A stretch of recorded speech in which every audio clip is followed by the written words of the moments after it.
Welcome everyone to A Mexican and a Redneck Father of the World. We are your hosts and surrogate fathers, Juan and Ben. Today, we'll be discussing dealing with conflict. Dealing with conflict. Yep.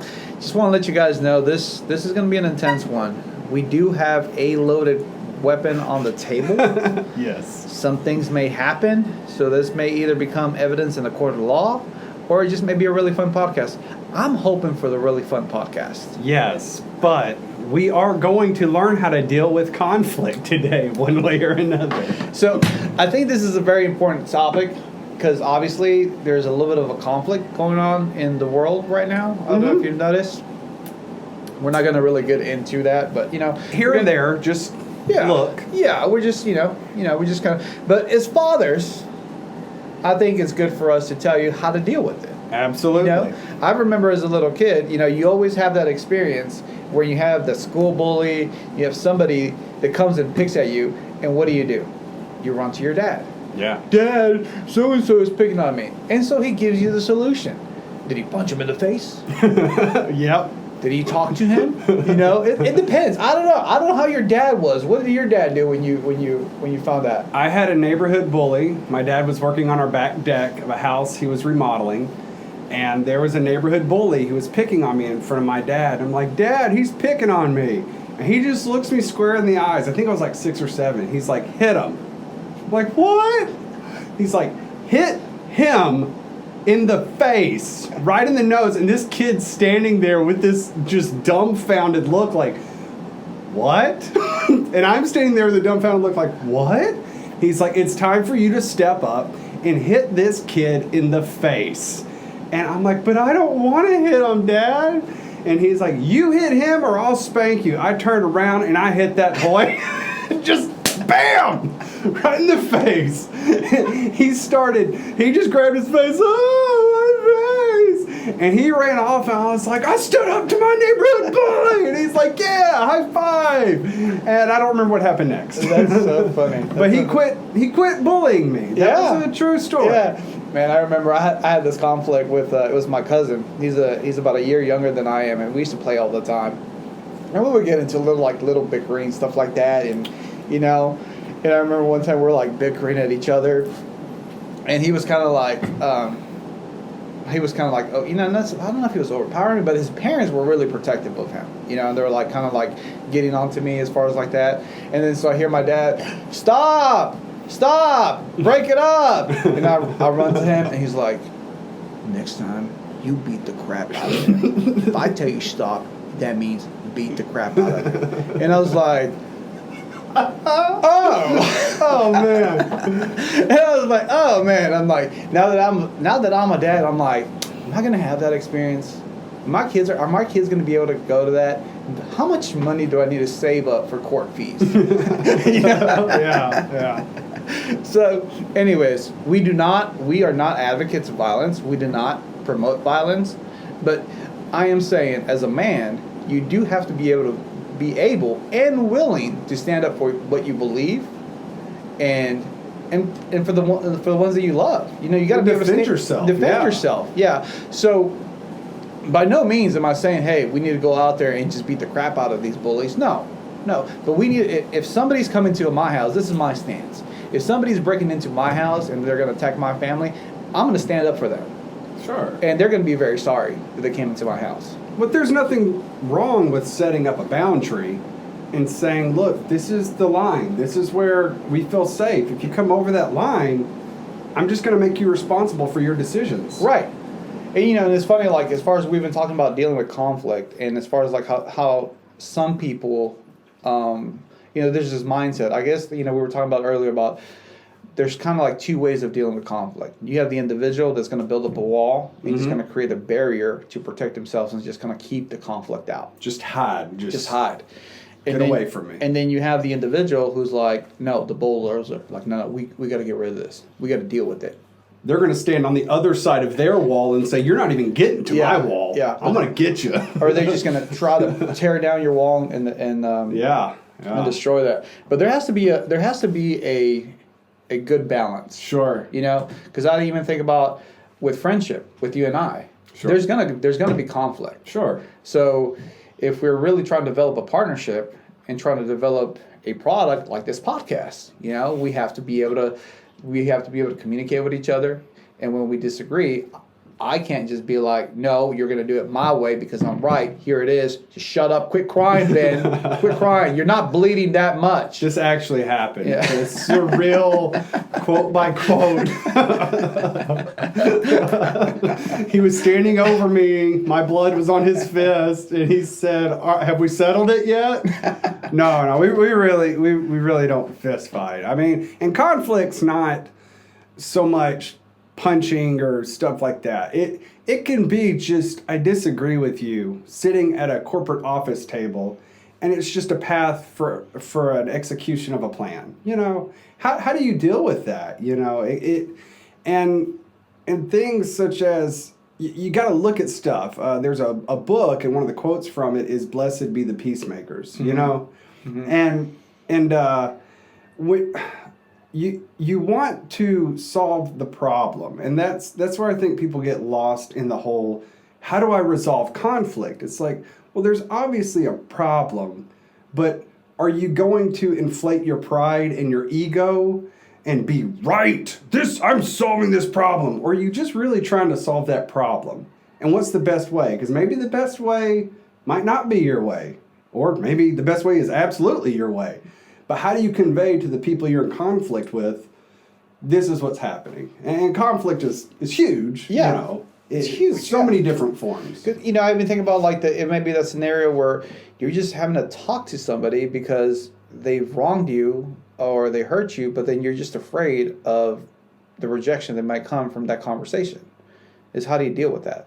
Yeah. How do you absolutely. How do you deal with the inner conflict within you of like, oh my gosh, I'm going to have to go stand up to this guy and tell him, like, hey, you're wrong because of this, or it may not even be that. It's just you have an idea and you're trying to present it to somebody. Sure. But you're afraid of that rejection. That's conflict that you have to deal with, And I think as far as for us men, it's just we have to know who we are. Mm-hmm. We have to know that the value that we bring to this world, the value that we bring to our families as individuals, and to be able to whenever you're presenting or whenever you're going against something, and know that you do have the strength to deal with that conflict. Oh yeah. And just the fact that, if you're alive in society right now, and you're like, man, I don't know what to do, I don't know, just do something. Sure. Do something. Whether it may just be have that conversation with that individual that you're afraid of having the conversation. Right. Yeah. And it's kind of like going back to your story, when your dad told just punch that kid in the face or you're else going to get a spanking. You knew the consequences. Right. It's like, okay, either I allow this bully to keep on picking on me, and if I don't do anything about it, that's only going to strengthen him and mm-hmm. realize wow, I have more control over him than his dad. Mm-hmm. So that would have been way worse for you. It would have. Because then that kid would have just been like, oh, let me overpower it. And then you would have gotten home and gotten a spanking. Right. So that, and that was, you dealt with that conflict of like, okay, either I get a spanking from my dad or I just punch this kid in the face. Yeah. And I wonder what your dad was thinking at that time. Was like, oh, my son's going to punch this kid in the face. His dad is going to probably come over here. He's going to try to kick my ass. I'm just going to beat him down with a stick and then tell him yeah, I don't know. That guy's dad wouldn't have beat my dad. My dad was known for his aggression in those years. Yeah. He was a police officer and his nickname was Shotgun Heath. So, okay. He Yeah. was a little on the aggressive side at times. But it was, what I knew in that moment was the fear of, I know what my dad's spanking feels like. He has spanked me before. And dealing with conflict oftentimes is the fear of the result. I feared my dad's spanking, but then there was, if I hit this kid, what is he going to do to me? What if he hits me back? It's like, it didn't matter. The ultimatum was obvious. It was like, I would rather this kid hit me than my dad spank me, because I knew how bad my dad's hurt. This kid might not hit as hard as my dad. So that's where I knew, okay, that's how I resolve that. But you brought up a great point. What if I just need to have a conversation, which is, I think, a more common conflict.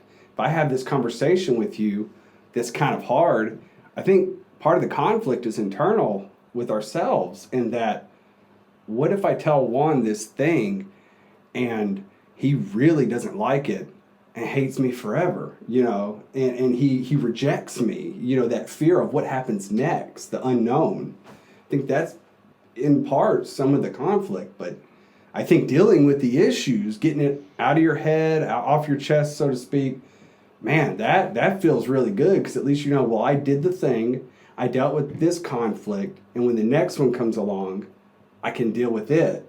No matter how big or small it is, I know I can handle it. That's one thing. When you deal with one little one, it starts compounding, and then you can deal with lots of big ones. It's funny.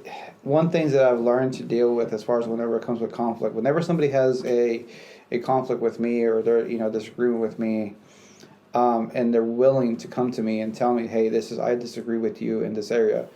I used to get mad about that, but now I look at that person, and I'm very proud of that person, because that person had the strength and the courage to overcome their fears, to come and talk to me about a topic that knew that this is going to cause some conflict between us. Oh, yeah.